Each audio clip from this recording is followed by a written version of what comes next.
Mark Heffley, and this is quick tips on what rig I use for sheepshead fishing. So first of all, sheepshead tend to be found around structure. So you can either do the pilings around piers, bridges, but I like to look for rocks in the intercoastal just like what we have here.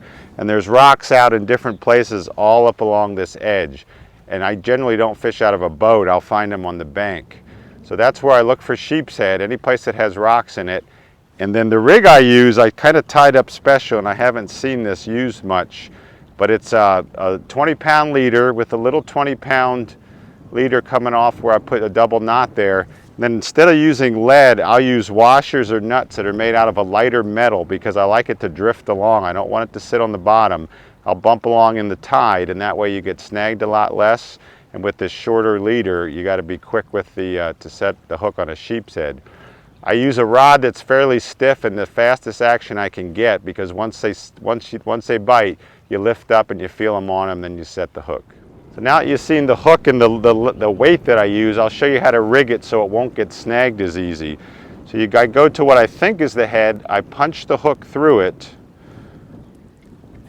drive it out, and then I sink the tip back into the flea. That'll keep the hook from getting snagged on the rocks. The only problem is once you get a bite with this is if the sheepshead get the hook exposed, then you will get snagged. So I usually don't let them bite it too long. So that's the rig that I use, and I like to drift it with the tide through rocky areas. Actually a medium light rod with extra fast action, and it's pretty stiff, and that way it's got good sensitivity for sheepshead. I can feel the bites even when it's slack, and then it's a really quick hook set. And I have a carbon-based reel. It doesn't have any metal, so when you're fishing saltwater, you don't have to worry about corrosion. All right, so what I like to do is I'll find an area with some rocks, and I'll try to drift this rig with the tide in the rock. All right, for sheepshead, I'm not worried about incoming or outgoing tide, either slack or low tide, or high tide or low tide, or if it's mid tide. I just need to use the appropriate amount of weight to get down into the rocks. And these areas along here, I've caught them both incoming, outgoing.